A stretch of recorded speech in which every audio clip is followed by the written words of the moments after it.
안녕하십니까. 고수의 국어 강사 안종민입니다. 자, 오늘은 수능 특강 현대시 9번의 박성용의 과목 나 작품 한번 해보겠습니다. 과목의 과물들이 무르익은 사태처럼 나를 경악하게 하는 것은 없다. 과물이란 단어는 이제 과물은 과일이란 뜻이고요. 과목은 이제 과일 나무가 됩니다. 나무 목자 쓰니까요, 그죠? 응. 무르익었으니까 뭐 과일인지 여러분이 추론 가능하죠. 과일나무. 어, 과일나무의 과일이 익은 게 굉장히 나를 경악하게 한대요. 평범한 어떤 자연 현상일 뿐인데 굉장히 경악한다고 표현하고 있습니다. 뿌리는 박질.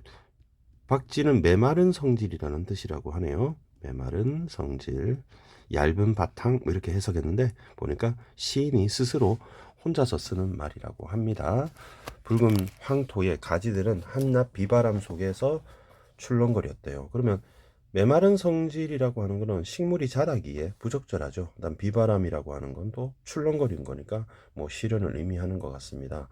자, 그런데 모든 것이 멸렬하는다는 거는 뭐 찢기고 흩어진다 이런 얘기예요. 찢기고 사라지고 찢어진다. 사라지고 찢어진다. 그러면 이제 부정적인 단어죠. 모든 게 다 사라지는 그 가을에 뭐 식물이 잎이 이제 떨어지는 그런 계절이죠.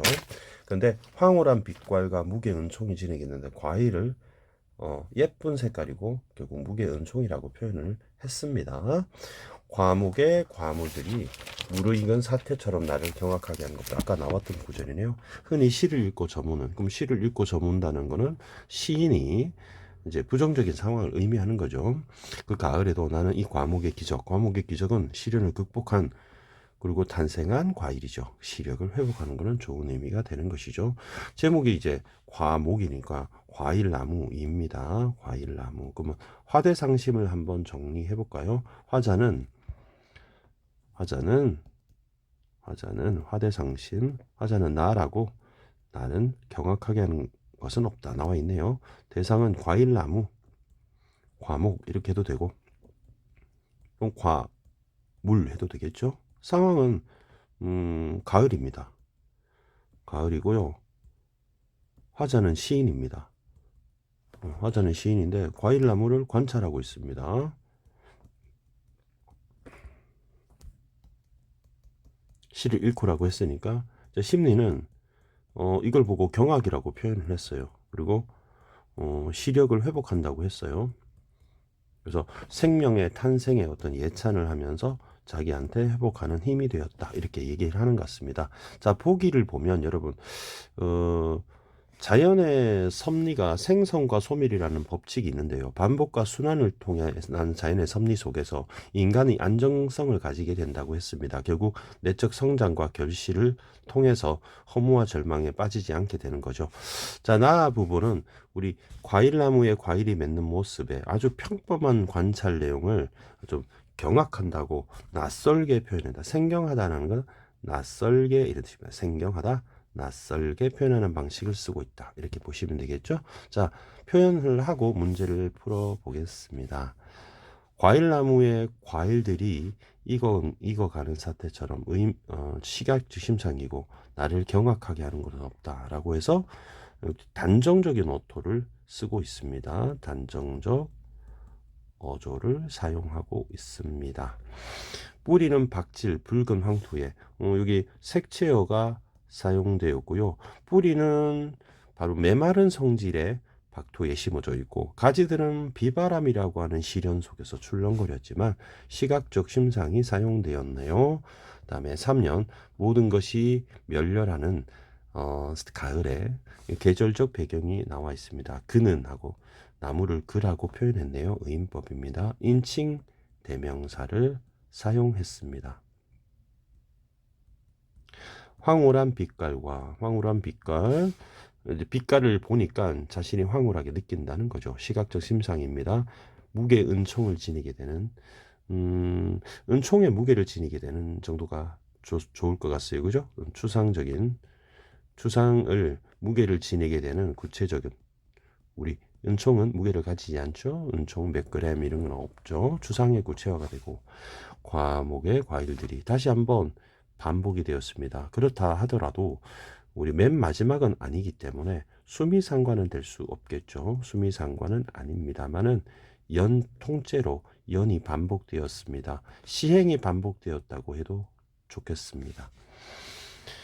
다음에 굉장히 생경하게 표현하고 있죠. 평범한 사물의 변화를 흔히 줄표 이렇게 사용했습니다. 그리고 시를 읽고 저문은 하네. 그러면 시를 읽고 저문다는 것은 이제 한 해가 상시를 하는 그런 느낌을 주죠. 하강적 이미지 사용되었고요. 가을에도 나는 과목의 기적. 과목의 기적은 시련 속에서도 과일이 맺히는 뭐라고 할까요? 생명이 탄생하는 그런 속에서 나는 시력을 회복하니까 나한테 회복의 힘을 제공한다. 다라고 하는 종결어미가 반복이 되었습니다. 종결어미 반복이라고 봐도 되고 우리 라임, 우리 가군이라고 하죠. 다리에 오는 운율입니다. 가군 설명해 드릴게요. 우리 시에서는 운율이 있잖아요. 시의 운율은 속에서 느껴지는 운율이 있고 대놓고 드러나는 운율이 있습니다. 자, 겉으로 드러나는 운율을 우리는 외형율이라고 하고요.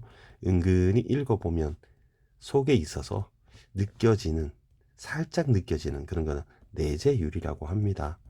자, 외형률은 대놓고 드러나는 경우인데요. 크게 네 가지로 나눕니다. 하지만 여러분, 네 번째는 걱정 안 해도 돼요. 음성률이라고 해서 이것은 성조하고 관련되는 거예요. 그러니까 우리 중국말에는 성조가 있지만 우리말에는 높낮이가 없다고 보는 거죠. 그러면 나머지 세 개를 음수율과 음보율과 음위율로 나눌 수가 있습니다. 자, 오늘 쌤 설명할 것은 음위율에 관한 얘기인데요. 음수율은 여러분 너무 잘 알고 있는 나보기가 역겨워 가실 때에는 7호조라든지 아니면 우리 가노라 삼각사나 다시 보자 한강수야 3, 4조라든지 이런 것을 말하고요. 숫자 음보율은 호흡의 걸음걸이에요. 그래서 우리 삼음보라든지 시조 가사는 우리 사음보라든지 이런 것을 음보율이라고 하죠. 선생님 지금 오늘 설명할 것은 음위율에 관한 얘기인데요. 음위율은 위치에 관한 얘기예요. 음위율은 위니까 위치를 말합니다. 그래서 위치를 말하는데 위치를 설명하기 위해서 선생님이 또 나눠서 설명할게요. 우리 여기 사람이 이렇게 누워 있다고 한번 생각을 해 보세요. 사람이 이렇게 누워 있다고 그러면 우리 머리가 아플 때 우리 두통이라고 하고 허리가 아프면 요통이라고 하고 다리가 아주 아름답다 각선미가 뛰어나다고 하죠. 자, 그러면 머리 헤드 그다음에 요는 허리 웨이스트 그다음에 다리 각 레그 이렇게 볼게요. 그러면 C가 만약에 이렇게 있다고 합시다. 자, 그러면 C에서 머리 부분에 A라는 말이 반복이 된다고 하면 머리에 오는 운율, 그래서 두운이라고 하는 거예요. 자, 그러면 허리 부분에 반복되는 운율이 있거든요. 그러면 우리는 허리를 요라고 했기 때문에 요운 이렇게 얘기하는 거죠. 근데 다리에 오는 끝에 부분에 C에서 반복이 되는 운율이 있다. 반복되는 말이 있다. 그러면 다리 각자 서서 가군이라고 하는 것이죠. 자, 선생님이 아까 가군 설명하고 있었잖아요. 맨 끝에 반복되는 운율을 가군이라고 하는 거죠. 그래서 우리 라임이라고 하는 것이 결국 노래에서만 나오는 것이 아니라 바로 시에서도 나온다. 이렇게 여러분 이해하시면 되겠습니다. 이렇게 되겠죠? 자, 그러면 표현까지 마쳤고요. 문제 한번 풀어보겠습니다. 우리 나만 볼게요. 색채어라고 했는데요. 색채어가 우리 붉은 박토가 있었죠. 붉은 박토가 있었습니다. 자, 그러면 나와 달리는 틀렸네요. 그다음에 표면에 드러나는 화자. 나가 있었잖아요. 나는 경악한다. 이렇게 해서 달리가 틀렸네요. 나는 동일한 문장 반복하는 거. 우리 어떤 거냐. 과목의 과물들이 무려 있는 사태처럼 나를 경악하게 하는 것은 없다. 이 부분은 반복이 되었습니다. 그래서 반복이 되었으니까 정답이 3번으로 보면 되겠죠. 음성상징어 의성부사, 의태부사 없었고요. 서리법도 의문형 자체가 없었습니다. 그래서 X가 되겠네요. 정답 3번이고요. 다음에 상실과 조락인데 조락이라는 건 시들어 떨어진다는 뜻이에요. 우리 우리 하락할 때 낙자고요. 시들어 떨어진다. 상실과 조락을 환기하는 시간적 배경 뭘까요? 리을은 가을이지 않을까요? 가을이죠.